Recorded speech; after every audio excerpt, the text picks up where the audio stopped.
السلام علیکم ورحمۃ اللہ وبرکاتہ۔ الحمد للہ وکفا وسلام علی عباد الذین اصطفیٰ، اما بعد فاعوذ باللہ من الشیطان الرجیم، بسم اللہ الرحمن الرحیم۔ قال اللہ تعالی فی القرآن الکریم، تلک الرسل فضلنا بعضهم علی بعض، منهم من کلم اللہ ورفع بعضهم درجات وآتینا عیسی ابن مریم البینات وأیدناہ بروح القدس وَلَوْ شَاءَ اللَّهُ مَا اقْتَتَلَ الَّذِينَ مِن بَعْدِهِم مِّن بَعْدِ مَا جَاءَتْهُمُ الْبَيِّنَاتُ وَلَٰكِنِ اخْتَلَفُوا فَمِنْهُم مَّنْ آمَنَ وَمِنْهُم مَّنْ كَفَرَ وَلَوْ شَاءَ اللَّهُ مَا اقْتَتَلُوا وَلَٰكِنَّ اللَّهَ يَفْعَلُ مَا يُرِيدُ۔ آج تیسرا دن ہے اور تیسرا پارہ ہم کرنے جا رہے ہیں، جہاں اللہ تعالیٰ دنیا کی آزمائشوں کا راز کھولتے ہیں، صبر اور سچائی کی حقیقت ہمارے سامنے واضح کرتے ہیں اور ہمیں بتاتے ہیں کہ حقیقی کامیابی صرف اس کی بندگی میں ہے اور رسول صلی اللہ علیہ وآلہ وسلم کی اتباع میں، کہ ہم دنیا کی وقتی چمک دمک کے دھوکے میں نہ رہیں، وہ راستہ اختیار کریں جو ہمیں اللہ کی محبت اور مغفرت کی طرف لے جائے۔ آج ہم اس پارے میں اللہ تعالیٰ کی آیات سے حکمت سیکھیں گے اور احکامات کو سمجھنے کی کوشش کریں گے اور اپنی زندگی کو اس کے مطابق ڈھالیں گے انشاءاللہ تعالیٰ۔ اللہ تعالیٰ نے اپنے نبیوں میں بھی درجہ بندی کی اور اس کو بھی بنی نوع انسان کے لیے آزمائش بنا دیا۔ یہ آیت اللہ تعالیٰ کے رسولوں کے درمیان فرق اور ان کے درجات کی وضاحت کرتی ہے، انبیاء کے مراتب کے بارے میں بتاتی ہے۔ اللہ تعالیٰ نے تمام انبیاء کو برگزیدہ بنایا، لیکن ان میں سے بعض کو دوسروں پر فضیلت دی۔ کچھ انبیاء ایسے تھے جن سے اللہ تعالیٰ نے براہ راست کلام فرمایا، یعنی موسیٰ علیہ السلام کے بارے میں تو ہمیں بتایا گیا، جبکہ کچھ کو بلند درجات دیے گئے، جیسے حضرت محمد صلی اللہ علیہ وآلہ وسلم کو۔ عیسیٰ علیہ السلام کا خصوصی ذکر کیا گیا۔ اللہ تعالیٰ نے حضرت عیسیٰ ابن مریم کو معجزات عطا کیے اور ان کو بن باپ کے پیدا کیا۔ انہیں روح القدس جبریل علیہ السلام کی مدد سے تقویت بخشی۔ جب نبیوں کے ذریعے واضح ہدایت آ گئی تو اس کے بعد بھی لوگوں نے اختلاف کیا، کچھ لوگ ایمان لائے اور کچھ نے انکار کیا۔ اگر اللہ چاہتا تو وہ لڑائی جھگڑوں کو روک دیتا، لیکن اللہ انسانوں کو آزمانے کے لیے ان کے ارادوں پر چھوڑ دیتا ہے۔ آیت الکرسی کا اس کے بارے میں ہم پڑھیں گے۔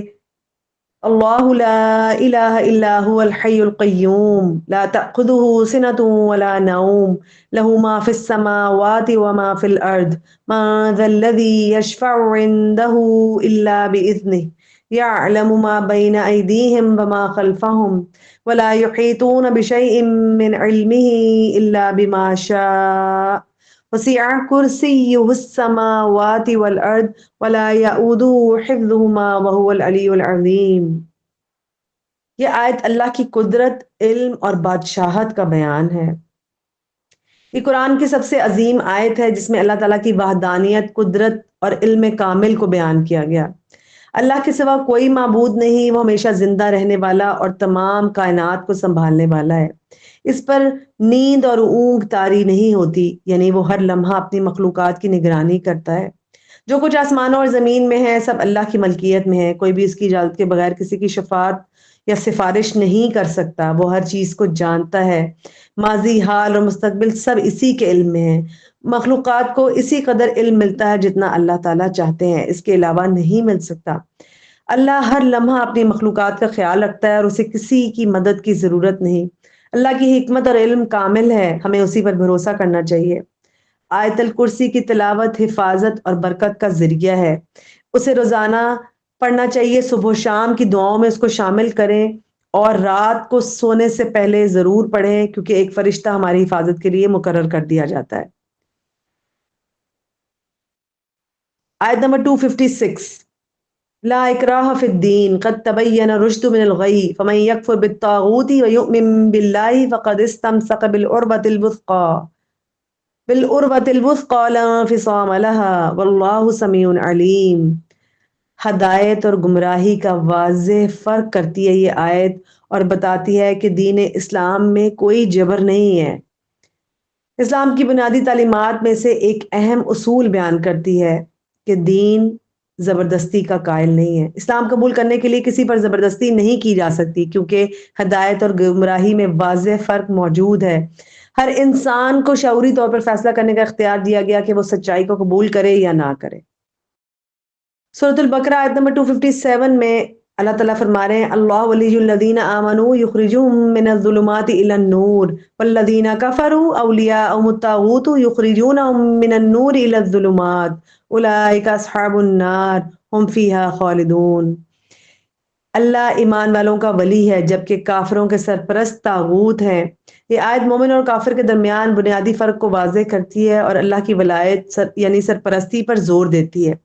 اللہ ایمان والوں کا ولی، دوست اور مددگار ہے۔ جو لوگ ایمان لاتے ہیں اللہ ان کی مدد کرتے ہیں۔ اللہ انہیں اندھیروں، کون سے اندھیرے ہیں؟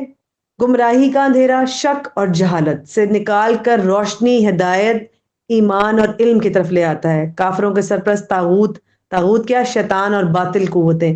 جو لوگ کفر اختیار کرتے ہیں ان کے رہنما شیطانی قوتیں ہوتی ہیں، وہ انہیں روشنی اور سچائی سے نکال دیتی ہیں اور اندھیروں میں مبتلا کر دیتی ہیں۔ جو لوگ ایمان لاتے ہیں وہ روشنی میں رہتے ہیں اور فلاح پاتے ہیں، جبکہ جو لوگ کفر میں مبتلا ہوتے ہیں ان کا ٹھکانہ جہنم ہے جہاں وہ ہمیشہ رہیں گے۔ ایمان والوں کو ہمیشہ اللہ تعالیٰ پر ہی بھروسہ رکھنا چاہیے کیونکہ وہی حقیقی مددگار ہے۔ ہمیں طاغوت یعنی ہر باطل سے بچنا ہے کیونکہ وہ ہدایت سے دور لے جاتی ہے۔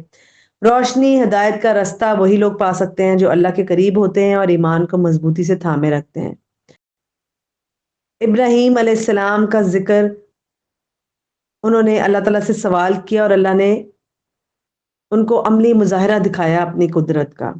یہ آیت ابراہیم علیہ السلام کی اللہ سے درخواست اور اللہ کی قدرت کے اظہار پر مشتمل ہے۔ ابراہیم علیہ السلام کا کیا سوال تھا؟ حضرت ابراہیم علیہ السلام نے اللہ سے سوال کیا کہ وہ انہیں دکھائے کہ وہ مردوں کو زندہ کیسے کرتا ہے۔ اللہ تعالیٰ نے فرمایا، کیا تم ایمان نہیں رکھتے؟ انہوں نے کہا، یقیناً میں ایمان رکھتا ہوں لیکن میں اپنے دل کو مزید اطمینان دینا چاہتا ہوں۔ پھر اللہ تعالیٰ نے عملی مظاہرہ دکھایا۔ اللہ تعالیٰ نے حکم دیا کہ 4 پرندے لیں، انہیں اپنے ساتھ مانوس کریں، پھر انہیں ذبح کر کے ان کے ٹکڑے کر کے مختلف پہاڑوں پر رکھ دیں، پھر انہیں پکاریں۔ جب انہوں نے پکارا تو وہ پرندے زندہ ہو کر ان کے پاس تیزی سے آنے لگے۔ یہ اللہ کی قدرت اور حکمت تھی۔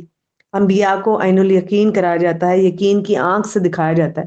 یہ واقعہ اللہ کی قدرت اور قیامت کے دن مردوں کو زندہ کرنے کی وضاحت کرتا ہے۔ اللہ تعالیٰ ہر چیز پر غالب اور حکمت والا ہے بے شک، اور اس کے لیے کوئی بھی چیز مشکل نہیں ہے۔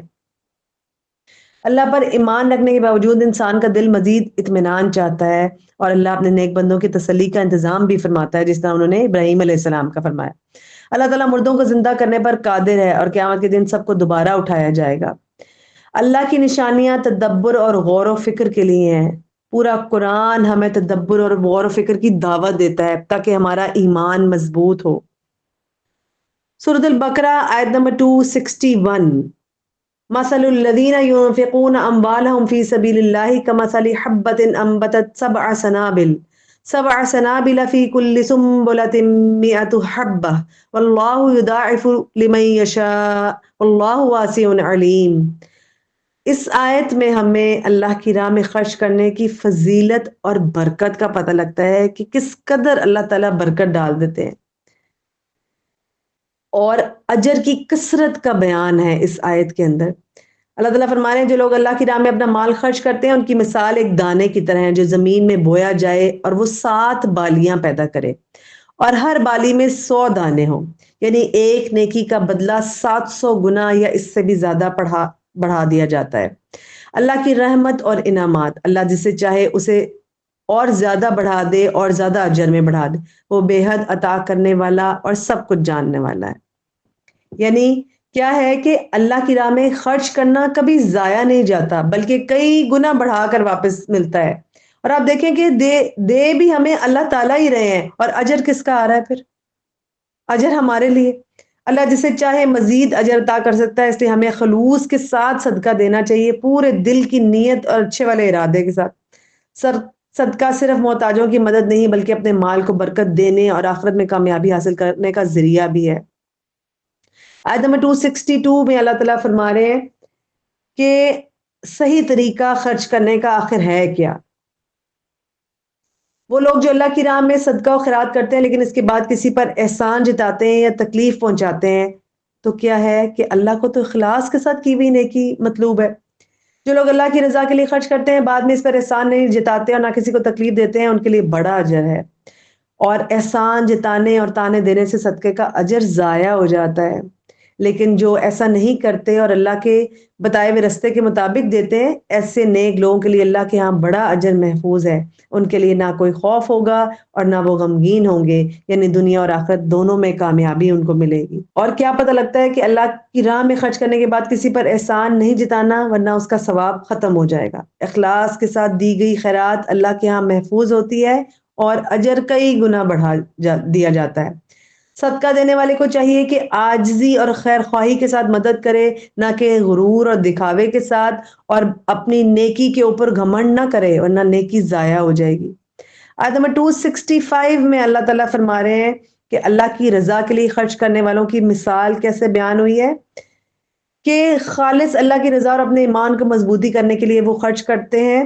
ایسے لوگوں کی مثال ایک باغ کی طرح ہے جو کسی بلند زمین پر ہو، جب اس پر موسلا دھار بارش وابل برستی ہے تو وہ دگنا پھل دیتا ہے، اور اگر زیادہ بارش نہ بھی ہو تب بھی اس کے لیے ہلکی پھوار اسے سرسبز رکھتی ہے۔ جو لوگ یعنی کہ نیت کے ساتھ خالص نیت کے ساتھ اللہ کی راہ میں خرچ کرتے ہیں، ان کا اجر کبھی اللہ ضائع نہیں فرماتے۔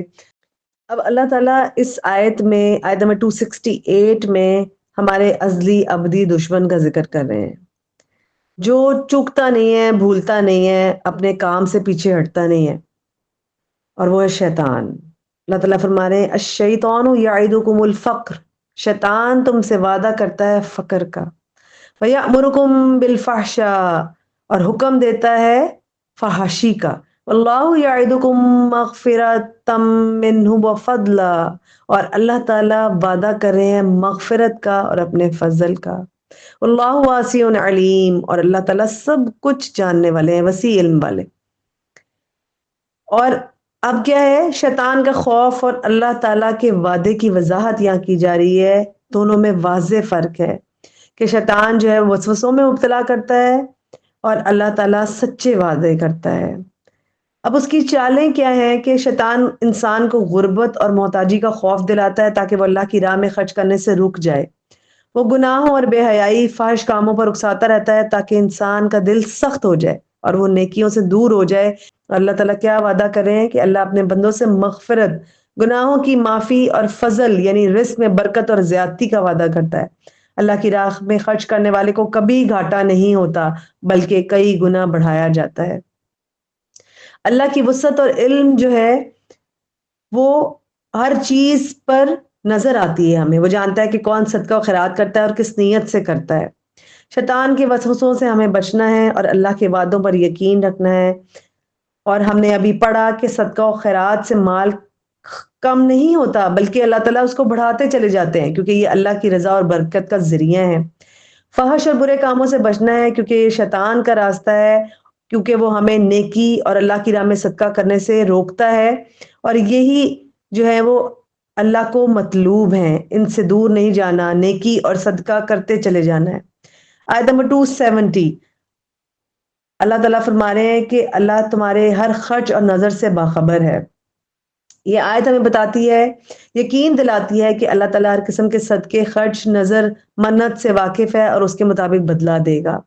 اللہ ہر نیکی سے ہماری باخبر ہے، جو کچھ بھی ہم صدقہ کریں گے، خیرات کریں گے، نظر مانیں گے اللہ تعالیٰ کی خاطر، وہ اس کو جانتا ہے۔ اگر کوئی شخص اخلاص کے ساتھ خرچ کرتا ہے تو اللہ اسے بہترین اجر عطا فرمائے گا۔ اور ظالموں کا انجام کیا ہے کہ جو لوگ اللہ کی راہ میں خرچ کرنے سے گریز کرتے ہیں یا دوسروں کے حقوق مارتے ہیں، وہی در حقیقت ظالم ہیں۔ قیامت کے دن کے لیے کوئی مددگار نہیں ہوگا۔ آیت نمبر 271 میں بتایا جا رہا ہے کہ صدقہ کیا کیسے جائے، آیا اس کو ظاہر کیا جائے یا چھپایا جائے۔ اور یہ آیت اصل میں صدقہ و خیرات کے آداب اور فوائد بھی بیان کرتی ہے کہ ظاہری صدقہ کرنا کیا ہے۔ اگر کوئی صدقہ ظاہر کرے تو وہ ایک اچھا عمل ہے کیونکہ اس سے دوسروں کو بھی ترغیب ملتی ہے، مگر اس کا مقصد دکھاوا یا ریاکاری نہیں ہونا چاہیے بلکہ ثواب اس سے ضائع ہو جائے گا اگر ایسا کیا گیا۔ اور چھپا کر صدقہ کرنا کیا ہے کہ اگر کوئی شخص چھپا کر صدقہ کرے، خاص طور پر فقراء کو، تو یہ زیادہ بہتر ہے۔ اس سے نیت میں اخلاص بڑھتا ہے اور محتاج کی عزت نفس مجروح نہیں ہوتی۔ پھر کیا ہے کہ صدقہ دینا گناہوں کا کفارہ بن جاتا ہے اور اللہ کی رحمت کو اپنی طرف متوجہ کراتا ہے۔ اللہ ہر عمل کو جانتا ہے، چاہے وہ ظاہر ہو یا چھپا ہوا ہو، وہ ہماری نیتوں کو بھی جانتا ہے اور اس کے مطابق جزا دیتا ہے۔ صدقہ دینا نیکی اور گناہوں کی معافی کا ذریعہ ہے۔ خاص نیت جو اللہ کے لیے کی جائے گی اسی سے ہم نے اپنے اس کو درست کرنا ہے، چاہے وہ ظاہری صدقہ کر رہے ہوں یا باطنی صدقہ۔ چھپا کر دینے میں زیادہ فضیلت ہے کیونکہ اس سے ریاکاری اور دکھاوے کا خطرہ نہیں رہتا۔ آیت نمبر 275 میں اللہ تعالیٰ ایک برے کام کا برا انجام بتا رہے ہیں جس کو ربا کہا جاتا ہے، یعنی کہ سود، اس کی سخت ممانعت ہے اور اس میں سود خوروں کا انجام بھی اللہ تعالیٰ فرما رہے ہیں۔ سود کھانے والے قیامت کے دن ایسے اٹھیں گے جیسے کوئی شخص جنون اور شیطانی اثرات میں مبتلا ہو۔ اس سے معلوم ہوتا ہے کہ سود ذہنی اور روحانی بیماری کا سبب بنتا ہے اور آخرت میں اس کا انجام بہت خوفناک ہوگا۔ وہ تجارت اور سود کو ایک جیسا سمجھتے تھے، ان کو لگتا تھا جب آیات نازل ہوئی تو وہ کہتے تھے تجارت اور سود تو ایک جیسا ہے، تو تجارت بھی تو سود کی طرح ہے۔ لیکن اللہ تعالیٰ نے واضح طور پر تجارت کو حلال اور سود کو حرام قرار دیا کیونکہ سود استحصال اور ظلم پر مبنی ہوتا ہے۔ جسے اللہ کی طرف سے نصیحت پہنچے اور وہ سود چھوڑ دے تو اس کا پچھلا گناہ معاف کر دیا جائے گا اور اس کا معاملہ اللہ کے حوالے ہوگا۔ جو شخص سود خوری پر قائم رہا وہ جہنم میں ہمیشہ رہے گا۔ یہ واضح تنبیہ ہے کہ سود لینا چھوڑنا ضروری ہے ورنہ آخرت میں سخت عذاب ہوگا اور یہ اللہ اور رسول سے جنگ ہے۔ سود کو خاص طور پر بتایا گیا۔ سود ایک شیطانی عمل ہے جو انسان کو دنیا اور آخرت میں برباد کر دیتا ہے۔ تجارت اور سود میں فرق ہے کیونکہ اللہ نے تجارت کو حلال اور سود کو حرام قرار دیا۔ جو شخص سچے دل سے سود چھوڑے گا اللہ اسے معاف کر دیں گے، لیکن جو اس پر قائم رہے گا وہ جہنم کا مستحق ہوگا۔ آیت نمبر 282 میں اللہ تعالیٰ بیان فرما رہے ہیں کہ قرض اور لین دین کے معاملات لکھنے کا حکم کیوں دیا گیا۔ یہ آیت قرآن کی سب سے طویل آیت ہے، اس کو آیت دین بھی کہا جاتا ہے اور اس میں مالی معاملات کو محفوظ بنانے کے لیے اصول دیے گئے ہیں تاکہ جھگڑوں اور ناانصافی سے بچا جا سکے۔ اب قرض دینے کے لیے جو لکھت پڑھت کی اللہ تعالیٰ نے یہاں پر بتایا اس کے بارے میں ہمیں تو اس کی حکمت کیا ہے۔ اگر کسی کو مقررہ مدت کے لیے قرض دیا جائے تو اسے تحریری طور پر لکھ لینا چاہیے۔ ایک ایماندار کاتب لکھنے والا انصاف کے ساتھ اس کو لکھے۔ کاتب کو چاہیے کہ اپنی ذمہ داری ادا کرے اور لکھنے سے انکار نہ کرے۔ اور قرض لینے والے کی کیا ذمہ داری ہے کہ قرض لینے والا خود لکھوائے اور اللہ سے ڈرے تاکہ سچائی کے ساتھ تمام تفصیلات بتائے۔ اگر قرض لینے والا کمزور ہو یا کسی وجہ سے لکھوانے کے قابل نہ ہو تو اس کا ولی سرپرست انصاف کے ساتھ لکھوائے۔ لین دین کے معاملات میں 2 مردوں کو گواہ بنایا جائے گا، لیکن اگر 2 مرد نہ ملیں تو 1 مرد اور 2 عورتوں کو گواہ بنایا جائے گا تاکہ ایک اگر بھول جائے تو دوسری اس کو یاد دلا دے۔ عورت کی کمزوری کے بارے میں بھی اللہ تعالیٰ نے بتایا کہ وہ بھول جاتی ہے۔ گواہوں کو چاہیے کہ جب انہیں گواہی کے لیے بلایا جائے تو وہ انکار نہ کرے۔ قرض چھوٹا ہو یا بڑا اسے لکھنا چاہیے تاکہ کوئی شک و شبہ نہ رہے۔ یہ طریقہ زیادہ انصاف پر مبنی ہے اور جھوٹ اور دھوکے سے بچاتا ہے۔ اگر لین دین ہاتھوں ہاتھ ہو تو مثلاً جیسے خرید و فروخت فوراً ہو جاتی ہے تو اسے لکھنا لازمی نہیں، لیکن پھر بھی گواہ رکھنا بہتر ہے۔ کاتب اور گواہ کو نقصان نہیں پہنچایا جانا چاہیے، یعنی ان پر کسی قسم کا دباؤ یا دھوکہ نہ ڈالا جائے۔ اگر ایسا کیا جائے گا تو یہ بہت بڑا گناہ ہوگا۔ اللہ تعالیٰ یہ اصول سکھا رہے ہیں ہمیں کہ کس طرح ہم نے اپنے لین دین کے معاملات کو طے کرنا ہے تاکہ جو ہے وہ بعد میں غلطی کی گنجائش نہ ہو۔ اللہ تعالیٰ ہر چیز کا علم رکھتا ہے، اس لیے ہمیں دیانتداری کے ساتھ معاملات طے کرنے چاہیے۔ ان آیات سے کچھ سبق ہمیں حاصل ہوا کہ قرض اور مالی لین دین میں تحریر اور گواہوں کا اہتمام بہت ضروری ہے تاکہ کسی قسم کا اختلاف پیدا نہ ہو۔ انصاف اور دیانتداری سے معاملات طے کرنا اللہ کی ہدایت کے مطابق ضروری ہیں۔ مالی معاہدوں میں تحریری ریکارڈ رکھنا جھگڑوں اور بد اعتمادی سے بچنے کا بہترین طریقہ ہے۔ گواہوں اور کاتبوں کے ساتھ انصاف کرنا اور ان پر دباؤ نہ ڈالنا ایمانداری کی علامت ہے۔ اللہ نے جو اصول سکھائے ہیں ان پر عمل کرنا ہمارے لیے دنیا اور آخرت کی کامیابی کا سبب بنے گا۔ سورہ آل عمران ہم شروع کرنے جا رہے ہیں۔ سورہ آل عمران قرآن کی عظیم صورتوں میں سے ایک ہے جو ایمان، توحید، صبر اور استقامت کے بارے میں بتاتی ہے۔ رسول اللہ صلی اللہ علیہ وآلہ وسلم نے فرمایا قرآن میں دو روشن صورتیں ہیں، سورۃ البقرہ اور سورہ آل عمران۔ یہ قیامت کے دن ایسے آئیں گی جیسے دو بادلوں یا دو سایہ دار پرندوں کے جھنڈ جو اپنے پڑھنے والوں کی شفاعت کریں گی۔ یہ مسلم کی روایت ہے۔ یہ سورہ خاص طور پر اہل کتاب کے ساتھ مکالمہ، احد کے معرکے کا بیان ہے اور اللہ کی راہ میں ثابت قدمی دکھانے والوں کے انجام کو خوبصورتی سے بیان کرتی ہے۔ بسم اللہ الرحمن الرحیم۔ الف لام میم، یہ حروف مقطعات میں سے ہیں جن کا حقیقی معنی اللہ تعالیٰ ہی بہتر جانتے ہیں۔ یہ قرآن کے اعجاز اور ان کی منفرد ساخت کی نشانی ہے اور اس سے قرآن کی عظمت اور سچائی پر توجہ دلائی جاتی ہے۔ اللہ لا الہ الا هو الحی القیوم، اللہ تعالیٰ زندہ اور قائم ہے خود بھی، اور اس نے پوری کائنات کو رکھا بھی ہوا ہے زندہ اور قائم۔ اللہ کے سوا کوئی معبود نہیں۔ اس آیت میں اللہ کی توحید کا بیان ہے، وہی اکیلا حقیقی معبود ہے اور اس کے سوا کسی کی عبادت جائز نہیں۔ ہر چیز کا خالق اور مالک اللہ تعالیٰ ہی ہے اور تمام اختیارات اسی کے پاس ہیں۔ اللہ تعالیٰ ہمیشہ زندہ ہے، اسے کبھی موت نہیں آئے گی، جبکہ تمام مخلوقات فانی ہیں۔ اللہ تعالیٰ خود کسی کا محتاج نہیں، بلکہ ہر چیز کا سہارا اور نظام اسی کے ہاتھ میں ہے۔ وہ کائنات کو قائم رکھنے والا ہے اور سنبھالنے والا اور چلانے والا بھی ہے۔ اللہ کی توحید پر ایمان رکھنا اسلام کی بنیاد ہے۔ اللہ ہمیشہ زندہ اور قائم ہے، جبکہ باقی سب چیزیں فنا ہو جائیں گی۔ ہر چیز اللہ کے حکم سے چلتی ہے، اس لیے ہمیں اسی پر بھروسہ رکھنا چاہیے۔ سورہ آل عمران کی آیت نمبر 7 میں اللہ تعالیٰ وضاحت کر رہے ہیں کہ محکم اور متشابہ میں فرق کیا ہے اور ان کی حقیقت کیا ہے۔ قرآن میں دو طرح کی آیات ہیں۔ محکم آیات کون سی ہیں؟ یہ آیات واضح کرتی ہیں اور دو ٹوک احکامات پر مشتمل ہوتی ہیں، یعنی کہ واضح احکامات ہوتے ہیں، اس کے اندر کسی شک و شبہ کی گنجائش نہیں، جیسے نماز ہے، روزہ ہے، زکوٰۃ ہے اور دیگر شرعی احکامات ہیں، اور یہ قرآن کی بنیاد اور دین کے اصول بتاتی ہیں۔ اور متشابہ آیات کیا ہیں؟ وہ آیات جن کا حقیقی مطلب عام انسانوں کے لیے واضح نہیں ہے، جیسے بعض غیبی امور اور قیامت کی تفصیلات۔ ان کی اصل حقیقت اللہ تعالیٰ ہی جانتے ہیں، یا جتنی اللہ تعالیٰ نے ہمیں قرآن میں بیان فرما دی ہے، جتنی رسول اللہ صلی اللہ علیہ وآلہ وسلم کے ذریعے ہمیں پتہ چلی، بس اتنا ہی۔ گمراہ لوگ کیا کرتے ہیں؟ وہ ہمیشہ متشابہات کے پیچھے جاتے ہیں، جو چیزیں شک و شبہ میں مبتلا کرنے والی ہوتی ہیں، جن کے دلوں میں کجی اور بے راہ روی ہوتی ہے، وہ متشابہات کی منمانی تعویلات کر کے فتنہ اور گمراہی پھیلاتے ہیں۔ وہ دین میں اختلاف اور فتنہ پیدا کرنے کے لیے ان آیات کی غلط تشریح کرتے ہیں، اور اس کے مقابلے میں دوسرا رویہ علم والے کیا کرتے ہیں؟ الراسخون فی العلم، یعنی علم میں گہرائی رکھنے والے لوگ جو کہتے ہیں کہ ہم اس پر ایمان لے آئے، یہ سب کچھ ہمارے رب کی طرف سے ہے۔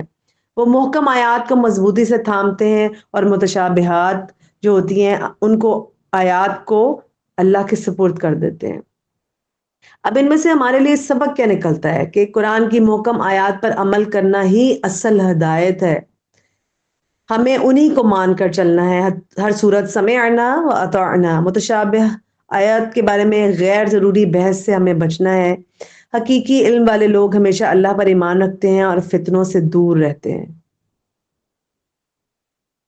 آیت نمبر 8 میں اللہ تعالیٰ فرماتے ہیں ربنا لا تزغ قلوبنا، یہ دعا ہے اللہ تعالیٰ سے ہماری، ربنا لا تزغ قلوبنا بعد اذ ہدیتنا، کہ اے اللہ ہمارے دلوں کو ٹیڑھا نہ کرنا جب تو نے ہمیں ہدایت دے دی ہے، وہب لنا من لدنک رحمہ، اور اپنے پاس سے ہمیں رحمت عطا فرما، انک انت الوہاب، بے شک آپ ہی دینے والے ہیں۔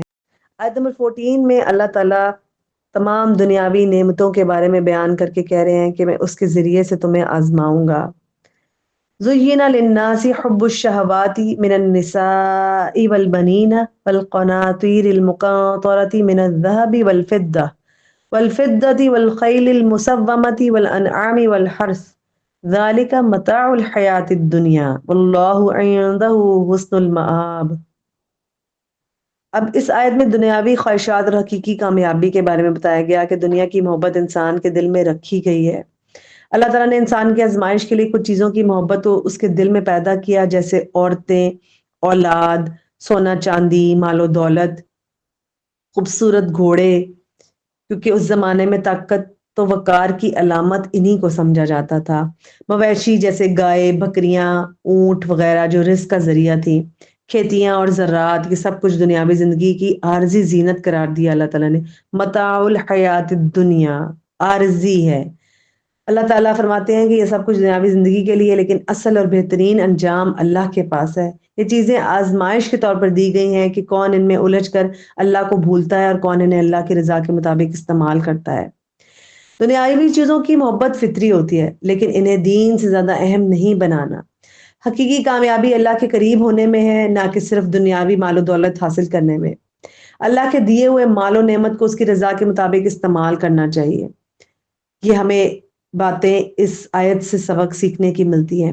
آیت نمبر 17 میں اللہ تعالیٰ فرما رہے ہیں الصابرین والصادقین والقانتین والمنفقین والمستغفرین بالاسحار۔ نیک لوگوں کی خوبیاں بیان کی گئی ہیں اس آیت میں، جو کہ کون کون ہے، کیا خوبیاں 5 بیان کی گئی ہیں۔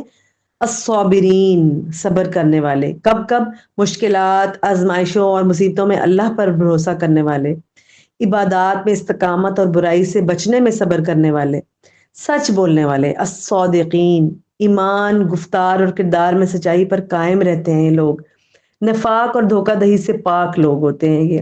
القانتین، اللہ کے فرما بردار، مکمل خلوص اور عاجزی کے ساتھ اللہ کی عبادت کرنے والے، نماز اور دیگر عبادات میں خشوع و خضوع رکھنے والے۔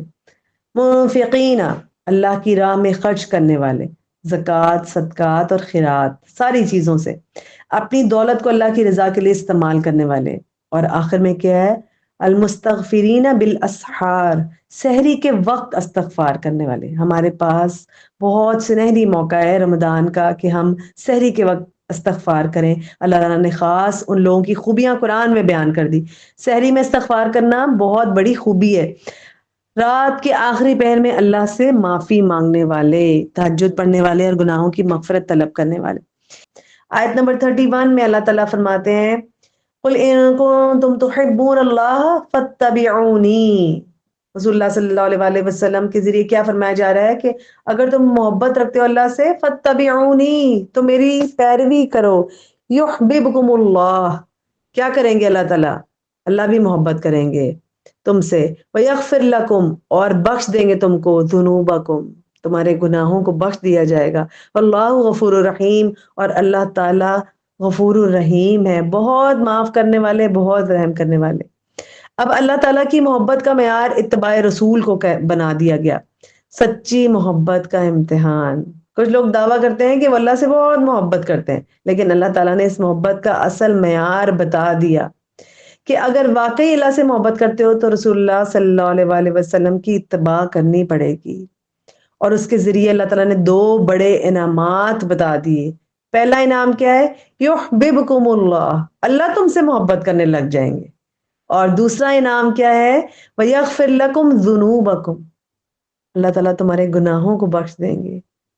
سورۃ آل عمران آیت نمبر 79 میں اللہ تعالیٰ فرما رہے ہیں کہ انبیاء کے مشن کی وضاحت، صرف اللہ کی بندگی کی دعوت دی تھی انہوں نے۔ اللہ کے برگزیدہ بندے انبیاء کبھی خود کو معبود نہیں بناتے۔